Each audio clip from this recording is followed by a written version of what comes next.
You're listening to the Back Home Network, presented by Home Field Apparel.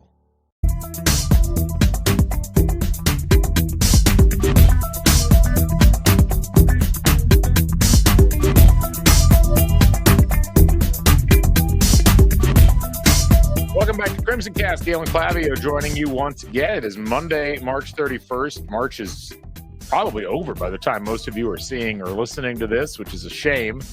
One of the best months of the year, especially if you love basketball.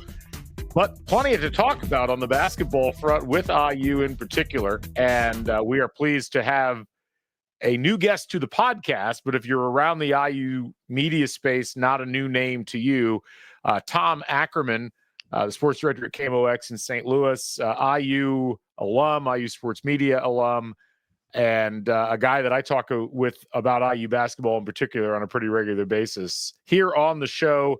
Tom, welcome for the first time to Crimson Cast. Great to have you on.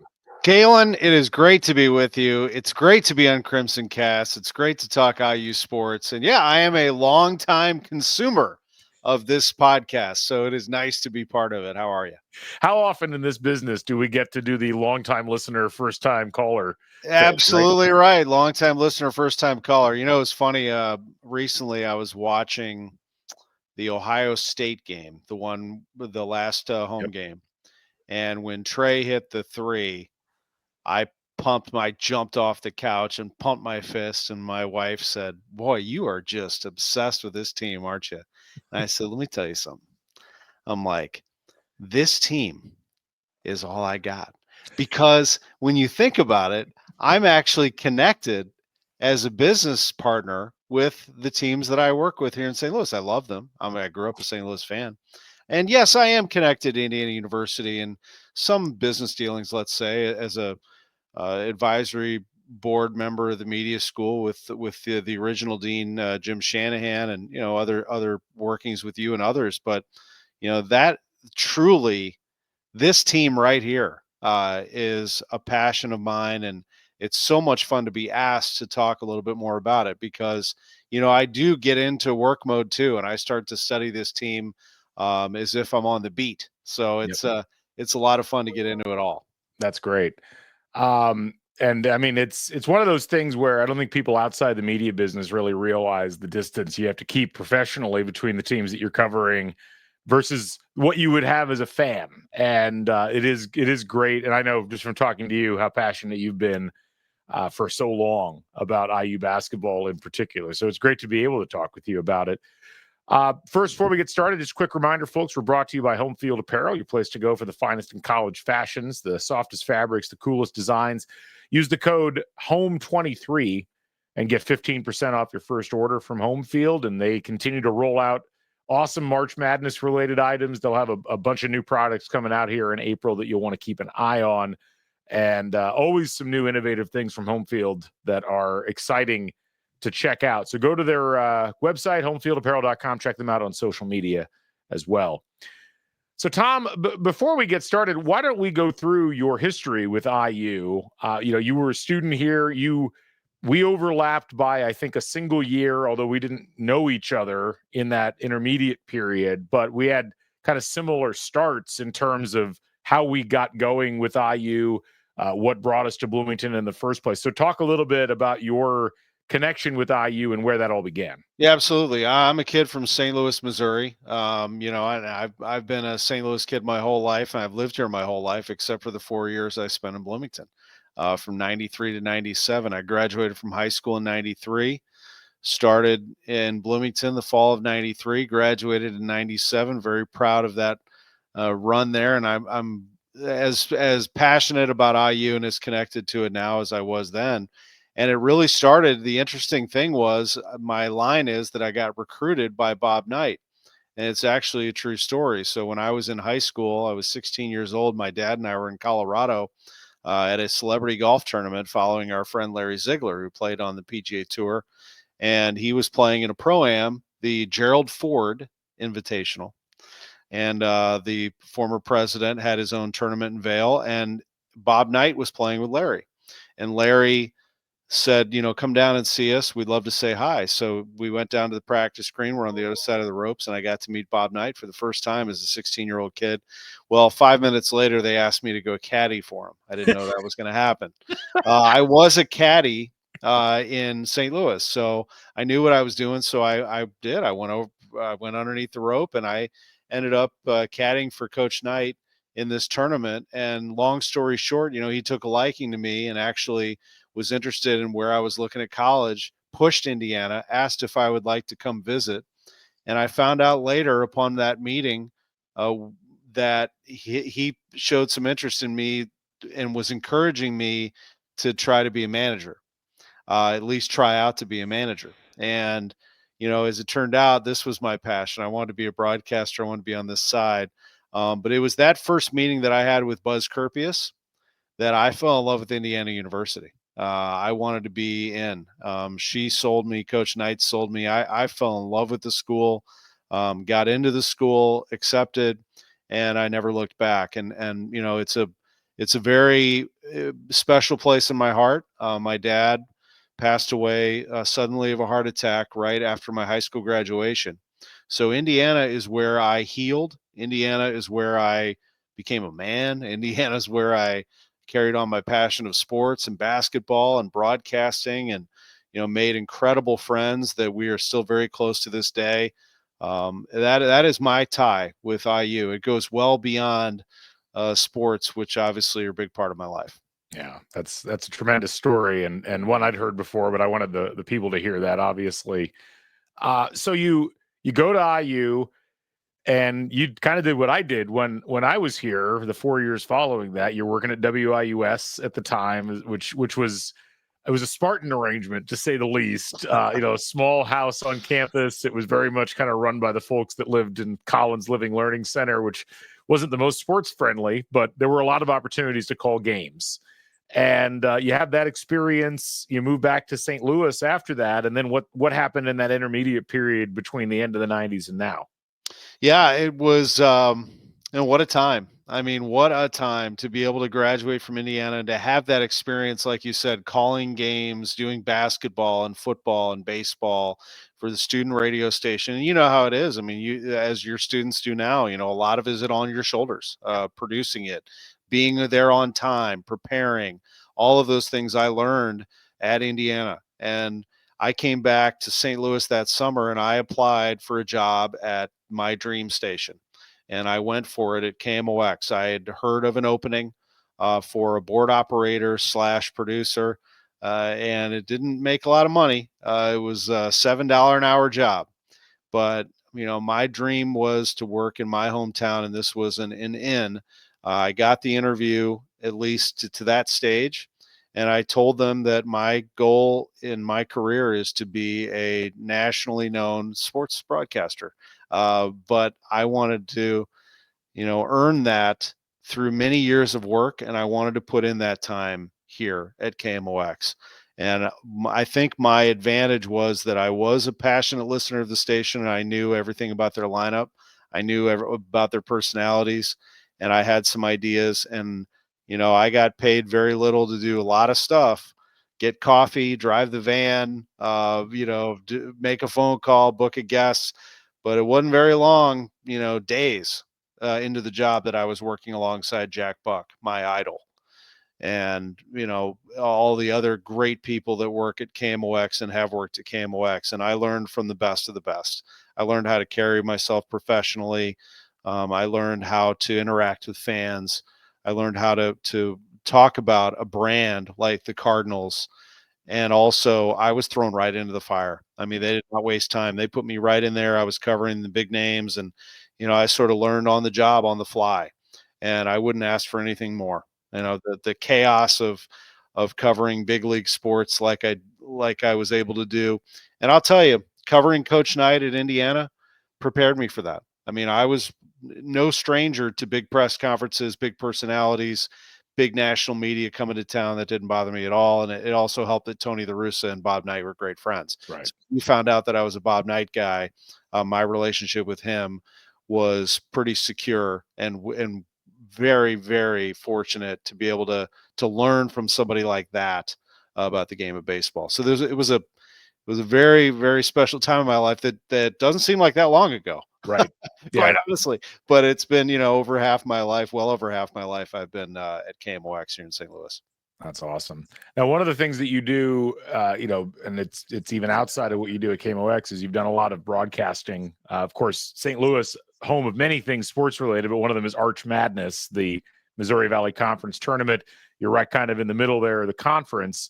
And, as soon as we heard the announcement that Darian DeVries, who coached at Drake, which is a longtime Missouri Valley member, was going to be the next head coach at IU, I was like, I wonder what Tom thinks about this, given that you've covered that conference closely, covered Coach DeVries while he was there. So maybe let's move to that. Like your impressions of Darian DeVries as a head coach and a longtime Valley coach, because he was obviously an assistant at Creighton before that. And what stuck out, I guess, from the 6 years that he was heading the bench in Des Moines? Yeah, absolutely. My profession has taken me to a lot of places, but in basketball, I've been very fortunate to be around a lot of coaches. Whether it was, doing radio at the University of Missouri or now doing TV for St. Louis University and being around Josh Schertz, all the Big 12, SEC, some Big 10 thrown in there, as well as, national assignments. And the Missouri Valley Conference, though, doing TV for them since, 2003.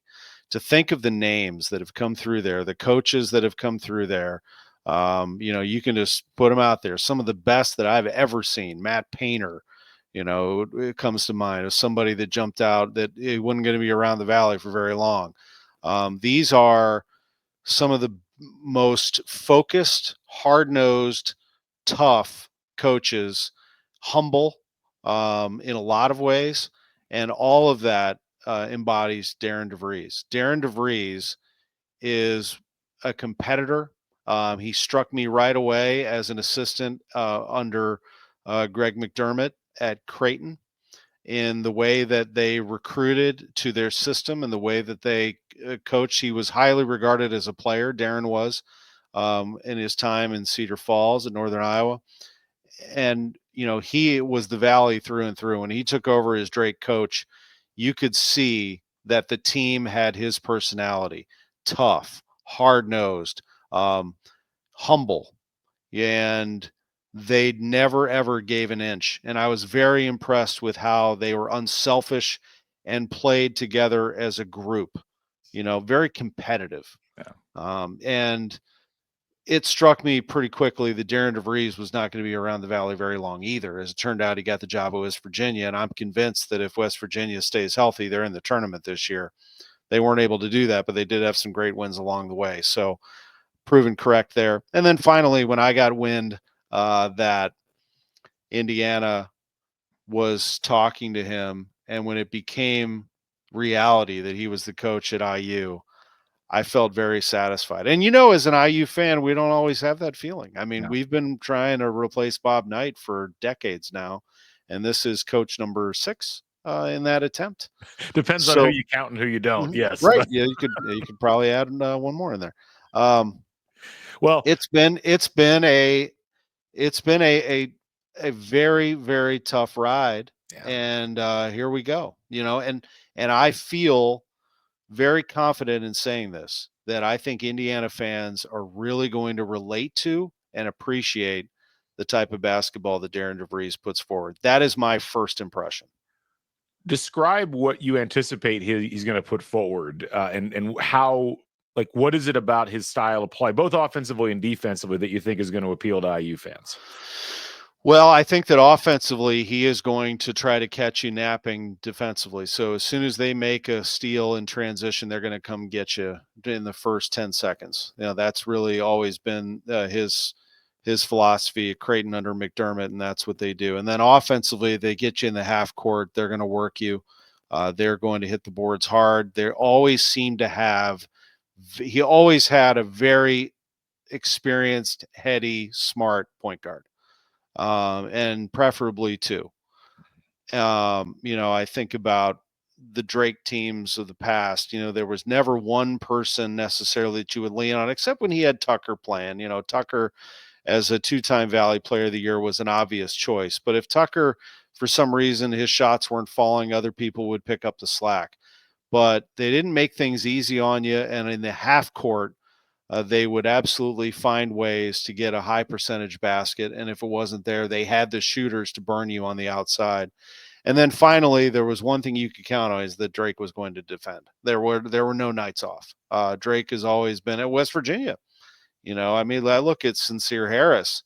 There's no surprise at all that he was an all Big 12 defensive player as a sophomore. I mean, he identified what he wanted. He implements those players and puts them in the best position to win.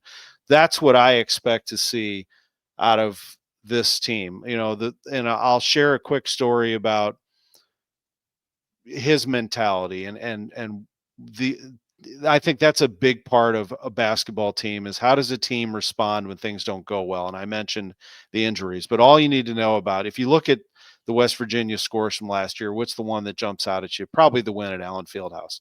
There's a story behind that win. So they go to Kansas and they have flight problems to the point where I believe it was a flat tire on the plane. So they can't get into Kansas. They finally get in at about 3 a.m. for a 1 o'clock tip. They get to the hotel, electricity, power goes out in the hotel. So this is middle of the night. Now we're in the morning. We got a 1 o'clock tip of West Virginia at Kansas. They don't lose. Their conference opener hadn't lost their conference opener since 1993. West Virginia had never won at Allen. Tucker's hurt. Their big man, Hansberry, is in a boot. I mean, it's like every excuse they could possibly have to get their rear ends kicked in. And what do? Typical Darian DeVries. They come out of the gate, they go up 10, and they hold off Kansas and win at Allen Fieldhouse. And it was kind of the start of exposing KU a little bit, but it was a tremendous win for West Virginia. And that told me a lot about what kind of a mentality his teams will have. Didn't surprise me. I saw it at Drake. But that he was able to take that in a short amount of time, mind you, a group that had won, 9 games the year before, and had them playing his way that quickly, that got my attention as well. Well, and you can even connect that back to Drake. I mean, you're familiar with this, given your long history with the Missouri Valley. That is not a prime coaching spot historically in the Missouri Valley. I mean, they had the one great year with Keno Davis that kind of came out of the blue in 2008, I think it was, or 2007. And then a whole lot of not great. I mean, when you think of the Missouri Valley, you think about Creighton or Wichita State or Missouri State. How impressive was it for him to average essentially like over 22 victories a year at Drake, of all schools within that conference? Yeah, and I think again about point guard, and as much attention as Tucker DeVries received, Roman Penn was a great player for that Drake team, and it was like you could always count on Drake to do certain things well, manage the game well, not make too many mistakes, and you just expected them to be good, and he created that identity. He got them back on track.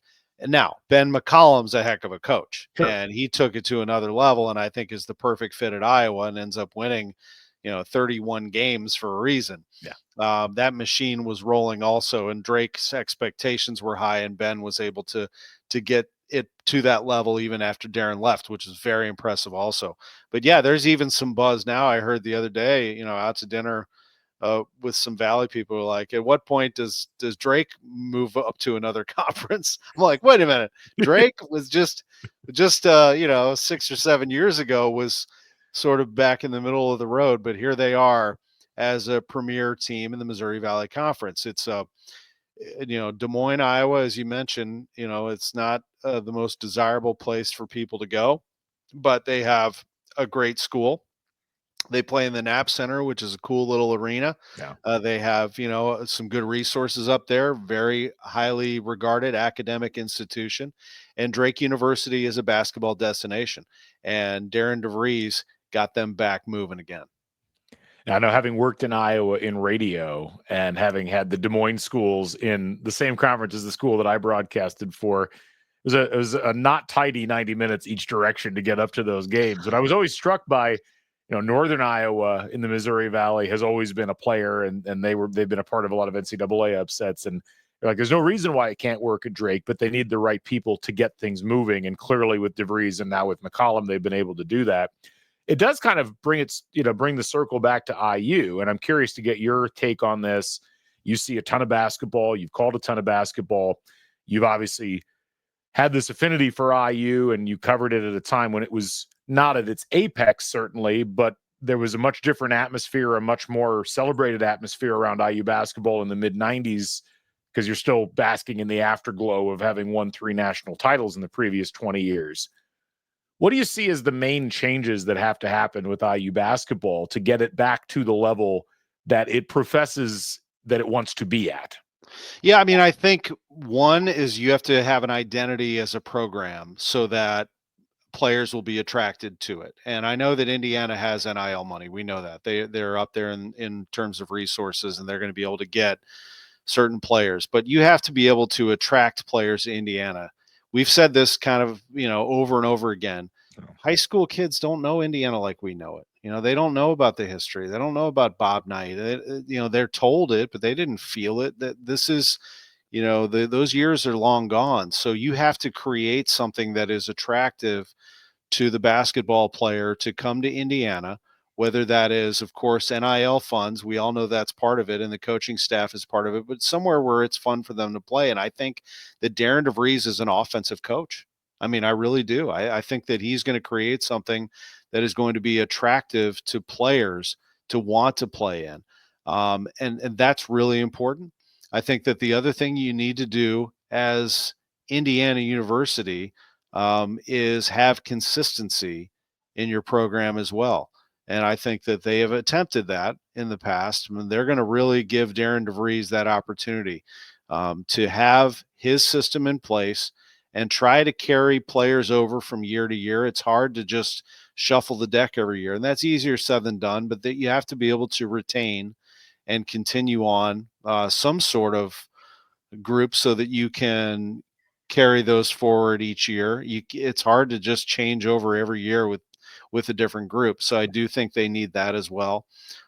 Indiana is a school that is complicated because it has such a demanding fan base, but I think you want to feed into that. You want to find somebody, and they've done that now, a young coach who's hungry, and he is young. I mean, he is our age. He's 49. So, he's got a lot of things to prove and a lot of, I think, relatable Midwest sort of values with the crowd there. He's from Appleton, Iowa. He's got that blue collar upbringing. His dad was into farming, and his mom's still a hairdresser, and his family all played sports. And I just think that you have to be able to connect with that audience.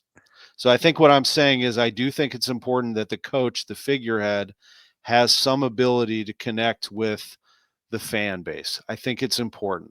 Archie Miller, I would not deny his basketball knowledge, but I think as time went on, I felt like there was not that comfort level in going all in the fishbowl.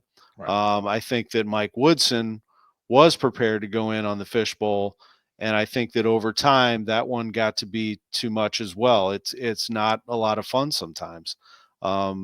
So it just is going to have to be the connection, the embracing that craziness. I think Tom Crean had it for a little while. I really do. He embraced it and actually felt very comfortable in the mud. But over time, I think it just, it ran its course, and perhaps everybody got a bit worn out, including Tom, and a change was necessary. And now I think, it'll be very interesting to see how this staying power of Darian DeVries evolves over time. But I think that they do have the right person. I feel that right now. I agree with all of that. I mean, I think IU fans are often misunderstood with this. And look, obviously the reaction to losses has been bad, but I think a lot of it has been, there's been a perceived lack of effort at times of the coaches over the course of the last decade, really, to kind of meet the fans halfway on these things. And the fact that Darian DeVries it is all over social media over the weekend that he has gone up to the 3A and 4A high school basketball championships in Indianapolis. I mean, that really resonated amongst a lot of folks. It's like, hey, someone's putting an effort in here at the beginning of things. And I do think you got to just little things like that help. Yeah, you got to be able to go to the banquet in wherever town, and if someone says, was that Jeffersonville Fishers game not unbelievable? And Darren can say, yeah, man, I was there. I mean, that was crazy. And be able to break it down and have that conversation with somebody. I mean, it's extremely important. And I'm not just talking about the big money people. I'm talking about people who support the program, who are going to hand it down generation after generation, who are going to buy the tickets, who are going to talk your program up. You never know where that conversation will go. To another high school coach or high school player, or gets out into the public, and continues to create a positive vibe about the Indiana experience. It is an experience unto its own. We know that. I mean, there's very few fan bases like ours, but that's okay. I mean, we kind of accept that as the passion and the magic of Indiana basketball. And sometimes I agree with you. I think a perception of it can be that it's too intense. I think that if you're coaching Indiana basketball, you want that. You want that craziness, because you think about what will it be like if I do get it done. I mean, there is no better place to be in college basketball than if you're the one who takes Indiana to the promised land. As I always heard people talking about IU basketball as if it was like we were impervious to falling off of a cliff from a success perspective. This was 25 years ago. I remember there was one gentleman in particular on the message boards who would constantly say, there's nothing different in the water in Bloomington, but that runs both ways. There's nothing that preserves high-level success, but there's nothing that prevents it either. It's really just about having the best combination of the right people doing the right type of work, the hard work that's needed to get you to that level and sustain it. And I think we've seen that in a bunch of basketball programs across the country. It's not just something that's unique to Indiana. No, and I try to explain it to people that, and this isn't unique to Indiana either, but it is true that who was I talking to the other day? Oh, it was like a Murray State fan was in town for Arch Madness. And he said, I was walking down Market Street and someone recognized my jacket and said, hey, Murray State Racers, and I said, that's awesome. And I said, if you were playing in Bloomington, they'd stop you and probably break your lineup down for you and tell you what they think you should be doing. Indiana fans are basketball fans, period. I mean, they basketball first, Indiana basketball second. Basketball's first. They want to make sure that you're playing the game the right way, and they will call you on it. And that's what I love about the fan base the most, is you feel it inside the building. And again, there are other schools that are like that have that sort of lineage and history, but you feel it inside the building, the passion, the understanding of the game. And if you don't like coaching in front of 17,000 coaches, well, Indiana's not for you. Right. Well, Tom, I really appreciate you taking the time to join us on the show. It was a lot of fun, and appreciate your perspective on things. And I know we'll see you back in Bloomington for games this upcoming year, and certainly just appreciate your insights in general on all of this. Well, it's my pleasure. And I know that, as we speak right now, there are some players taking a look around campus, and eventually that class will be filled, and maybe we can talk about a few other people that join this team. But yeah, it should be a lot of fun to watch this develop. I'm really looking forward to it, and always great to talk to you. Likewise. Tom Ackerman joining us, sports writer at KMOX and a longtime IU fan and alum. We appreciate him joining us on the show. Thanks to all you folks for listening as well. We'll be back with more podcasts throughout the course of the week. I'm Galen Clavio. Stay never daunted. Bring back the Bison. We'll catch you folks on the flip side. So long, everybody.